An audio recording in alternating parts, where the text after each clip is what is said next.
Welcome to today's Global Connections program. I'm Bill Miller. Why is it important to empower women so they can play a vital role to help create employment opportunities, social development, as well as combat armed conflict? What is one Nepalese non-governmental organization doing to help achieve these goals? We'll be back in just a moment to talk about these and other important issues.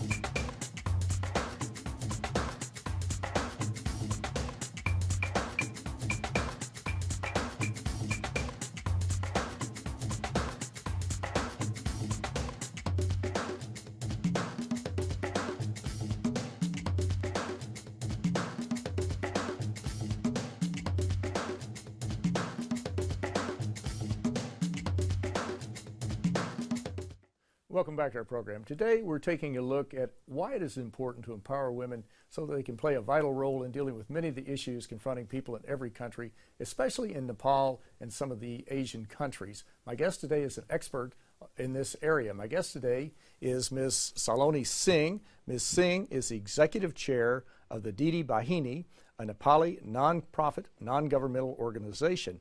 Ms. Singh has been extensively involved in development programs for more than 2 decades in Nepal and South Asia, and she has worked in cooperation with a wide range of national and international networks in areas such as women's empowerment, conflict transformation, and peace building, and has also worked as a gender expert. Saloni Singh, welcome to today's Global Connections program. Thank you. I appreciate you being with me.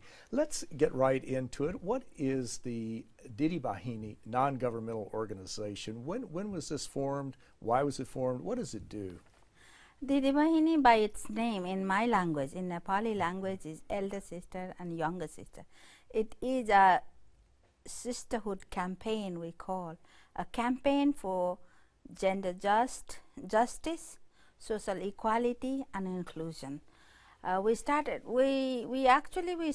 this off after the political movement in our country, when all of us, regardless of poor, remote, younger, older, old women who participated in the political change, but when the government was formed, we didn't see any of us in that position. So we felt that we are very badly marginalized. We've been excluded, and we started to look at the issue in different ways, socially, politically, and we did a huge lot of research, and we found out that it is the whole process of socialization, marginalization, and the discrimination that exists in the society, which has different value for women and men. So we started off working on these issues.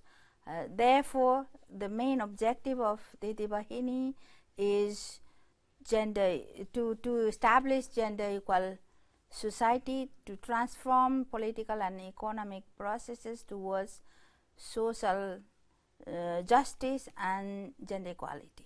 Now, you're a gender expert, and how do you develop those skills? You've been trained to do this, to work with women, to empower women. How do you get those skills, and what types of skills do you impart to them so that they can become more involved in dealing with these issues, regardless of what it may be, creating their own businesses or developing economic activities or combating climate change or whatever the issue might be? I don't know whether I should call myself a gender expert. Yes, the expertise comes through the experience and the work that I did all my life. So by training, I am an economist. While doing this economic analysis, political came in front.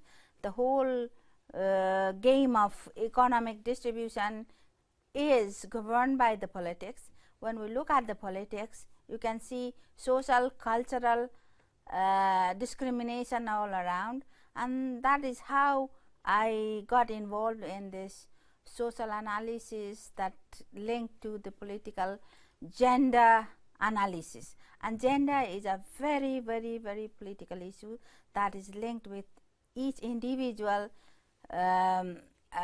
who share power within a family, in a society, and as nation at large. So institutionally, we have a political culture that divides us as women and men. So this is how I learned through the exercise, through the experience, and through the action researches that I've been doing. Therefore, whenever I work with people, I work with this analysis, my experience, and it is inbuilt in each of my programs that we look at it critically and try to address with our local strategies and come up with the global strategies. Now, many societies have what is, I would classify, I'm not an anthropologist or a sociologist, but would be sort of a traditional approach to having women and men segregated to do certain responsibilities, and the women do this, the men do that, and yes. there the twain shall meet. But that is, do you find that that is changing not only in Nepal but in many of the other Asian countries, that they're looking more so at people as individuals and who should be really allowed to achieve their own self-actualization and improve to the highest level they want to attain? Yes, definitely it's changing, and gender always is a dynamic process, and it has been changing, but there is a huge resistance towards equality where we are working. It's not only that men are not changing, women are also not changing. This is a cultural process which we really need to transform unless and until we have both the sexes change, understand, internalize, and change as per the need. We still need to continue the work. Now, in 2000, the United Nations developed or adopted the United Nations Millennium Development Goals, the MDGs, over a 15-year period from 2000 to 2015, and there were 8 logical, practical, measurable goals that they were going to basically galvanize the world, the nations of the world, the non-governmental organizations, and all the other players to focus on to try to achieve them. And goal number 3 deals with empowering women. Do you bring in this concept of empowering women from the UN Millennium Development Goals, as well as the others too, goals 4 and 5, to reduce infant mortality rates, to reduce maternal mortality rates, to promote universal primary school education? Do you factor all of those into your planning process? Oh, yes. In fact, I was been involved from the beginning of the process, and I was there when it was launched in 2000. And from then, some of the gender experts, we've been claiming that we cannot just exclude women's issue as gender issue as goal number 3. It has to be engendered all through 8 goals, unless and until we mainstreaming it, unless and until gender is the cross-cutting issue as policy and also in implementation, we won't achieve. And that's what we are realizing now when we are reviewing this from our perspectives. Therefore, beyond 2015, we are recommending that each and every goal has to be ensured and gendered. So whatever they come up with, and there'll be several broader goals probably under that rubric of sustainable development, so that the Millennium Development Goals will not just die December 31st of 2015. No. They're going to carry on, but you we want have to make carry sure. on with a revised and updated transformative perspective, so that we don't remain gender still unmet. I mean, gender equality is still the same issue. So we really need to work out in a different way, different perspective based on our experiences. We should learn from the lessons that we have been learning over 15 years. Exactly, right. That's this is just the foundation. Yes. This is certainly not the end product. No. There's much more to be added to this. So the other interesting thing is that when it was been launched, from then we envisaged that it has to be engendered in all 8 goals. It should not be just standalone area to claim that gender will be dealt by goal number 3. However, we carried on with whatever we had, and now we are conformed. We reconfirmed that that was not the best strategy to go with. So we definitely need to go on with the best other strategies to address the gender equality goal. Exactly. Now, you were one of the initiators of a concept called Shanti Malika. Yes. What exactly is Shanti Malika, and what does it Shanti do? Malika is a movement initiated by women organizations who are really working for peace in Nepal. If you know about Nepal, Nepal went through a very violent conflict, internal conflict for more than a decade. It was a political conflict that went on. However, we had most women and children were affected by it, and the whole country was fighting, and women together came out, and we really worked and demanded for peace. We marched out for peace. We started to work for peace. Even those families who've been affected as victims, and also those who were fighting as rebellions, we came together. We came together for a common cause of peace and sustainable development. And this is the movement which is still going on. We're very much with our peace and conflict transformation processes working together in the country. That was, I do remember that, it was a very turbulent period in Nepal, a very violent period at times, and it's apparently we're moving towards a more democratic arrangement there. But that brings to mind another group, Global Partnership for the Prevention of Armed Conflict, GPAC, that you have been involved with. What exactly is GPAC, and what are some of its goals? Okay, GPAC, by its name, is Global Partnership for the Prevention of Armed Conflict. GPAC believes that there are other ways of resolving the conflicts without any arms involvement or violent war. Therefore, this is a prevention of war through negotiations, through peace activities, through non-violent transformative activities. And Shanti Malika and GPAC has similar goal, and in fact this is what we were working together. So as a regional and global organization, we always work together in solidarity. So this is how we got involved, and we have the common goals at different levels. Do you interact with other groups in your country and in other South Asian countries? Do you have training programs, educational programs? Are there specific projects that you develop with GPAC or programs that you implement with them, or is it more in the training area? Not to say that's not a program or a project, but do you have some others that you're involved with? Yeah, we work collectively in different forums. We exactly do not have any specific projects, but we share each other's progresses, we share our common issues, we advocate together.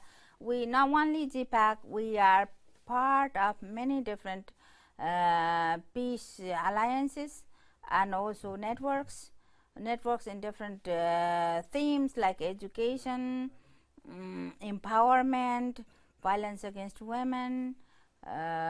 So we work together.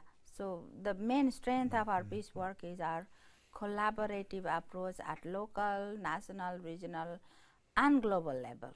So that's where we work together. Well, you're watching Global Connections Television, which is an independently produced program. The opinions expressed on Global Connections are solely those of the moderator and his guest. Today we're taking a look at Nepal, especially a non-governmental organization in Nepal that's helping to empower women. And my guest today is an expert on this particular organization. My guest today is Ms. Saloni Singh. Ms. Singh is the executive chair of Didibahini, a Nepalese nonprofit, non-governmental organization. We were talking, Saloni, about the situation with the armed conflict and that type of thing. There are areas in your part of the world where there has been quite a bit of armed conflict. In Sri Lanka, there have been problems. Afghanistan still has major problems in that area. Do you network with people, some of your colleagues or counterparts in these other Asian countries to focus on empowering women, focus on maybe reducing or eliminating armed conflict and dealing with some of the other issues, economic development issues, or do you reach out to other parts of that area to collaborate and to cooperate on projects? Oh yes, definitely. Definitely, these are the strategies that we work with. First, connecting each other, collaborative effort, and especially solidarity that works in these types of works. So we work together in different forums. At sub-regional level, we call South Asian Forums for Peace, South Asian Forums for activities against armed conflict. We have strategic studies centers, so through which we work together, and we also do have networks at a wider regional level and also inter-regional and global level. In fact, personally, I have been involved in working in different conflict countries like Afghanistan, Sri Lanka, where during the war I was there as expert to work on gender equality and peace. So with all these experiences, with all the friends that we have earned through, and with the networks that we collectively initiated, we work very much together. You mentioned Sri Lanka and Afghanistan. Yes. And what exactly did you do in Sri Lanka? That conflict has ceased for the moment, and of course Afghanistan still hasn't, but what types of activities did you do in Sri Lanka, and what are you doing in Afghanistan today?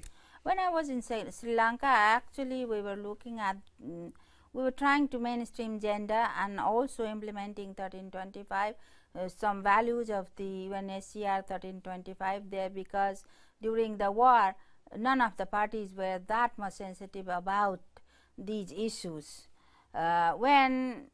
Wherever there is war, basically men are warring, men are fighting, and women and children gets left out, and more than that is they get victimized from different parties. So to really help these women, at the same time make the structures of the system, the governance, be sensitive and responsive to these issues, I was there as a team leader on gender mainstreaming process in Sri Lanka. I also worked in different countries. And regarding Afghanistan, we have been trying to really facilitate our sisters in Afghanistan, also help government and other institutions to respond to these issues, because the issue of gender equality and violation of human rights, especially of the women and girls, is very, very high there. So we're trying to get together and see how we can support our friends there, support our sisters there, and also look at the issue collectively to facilitate. And of course, as we look at Afghanistan, I think there's a difference, I guess, from what I understand, between Afghanistan and Sri Lanka. But Afghanistan, there are many parts of the country, especially parts controlled by the Taliban, that do not want women to be empowered, do not want women to attend schools, do not feel that women should have any other life other than whatever the traditional society dictates that that person's going to have. So it seems like there's a tremendous challenge, especially in Afghanistan, which is a much larger country, and you're moving around. And are you able to move all around the country, or I guess there are areas where you just cannot go? Is that correct? Yes, it's very, very difficult country to go around.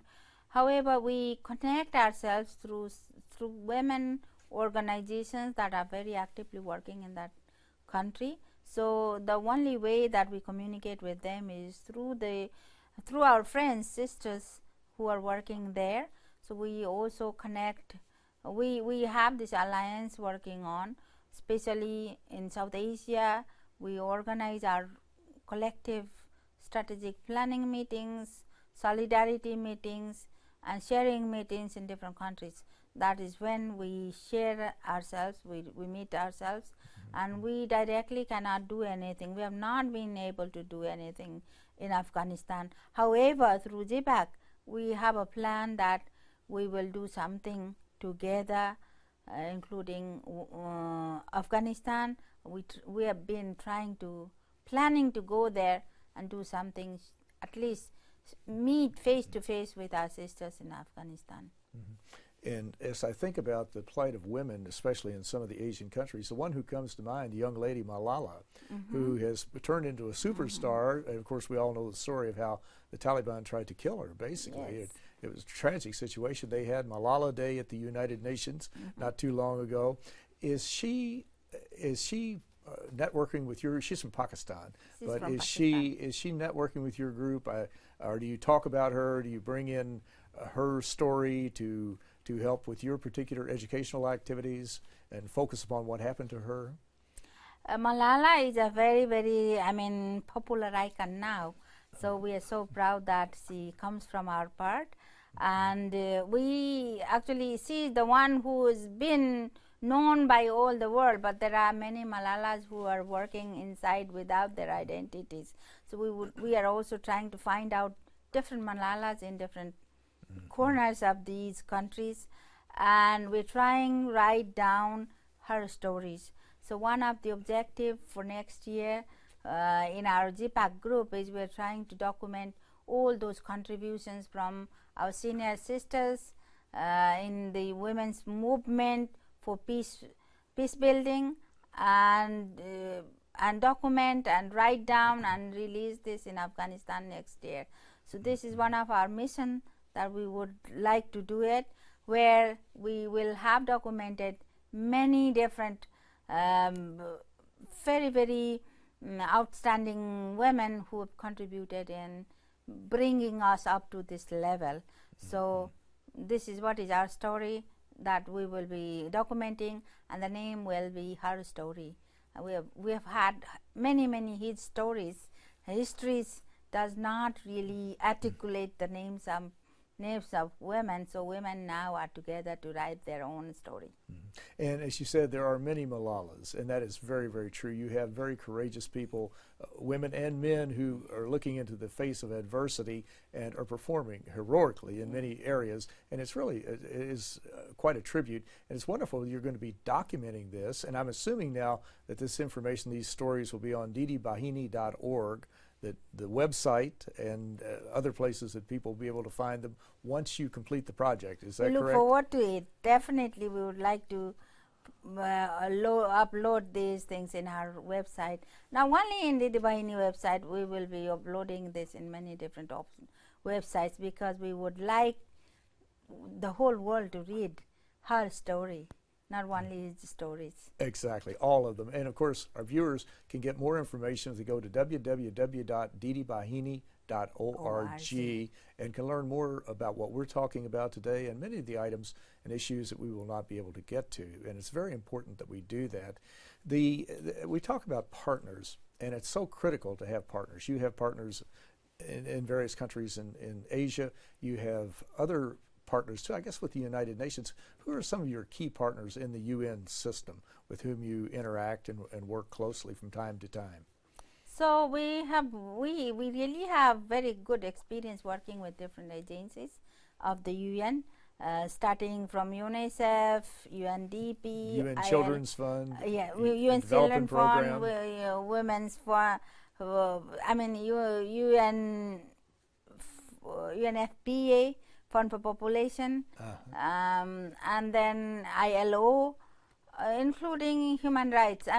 We've worked with quite a range of UN agencies. We have had good experience and also some critical experiences, because sometimes the approach and understanding of the issue differs, and we help each other, learn each other, and collectively go ahead. So this has been our experience at the moment. We're very closely working with UN Women, which is a separate entity, very youngest entity maybe within the UN system, which started quite new. It's maybe 2-3 years three, back. 3 or 4 years old at the 3 most. 4 years old, and we are still working with them because we feel that this is our agency, because through the civil society movement, through women's movement, this separate entity has been established. So we have a long hope that we can work together with it. However, we find that this is under-resourced. Unless there are resources equipped with the principles and policies, the missions are not going to be met.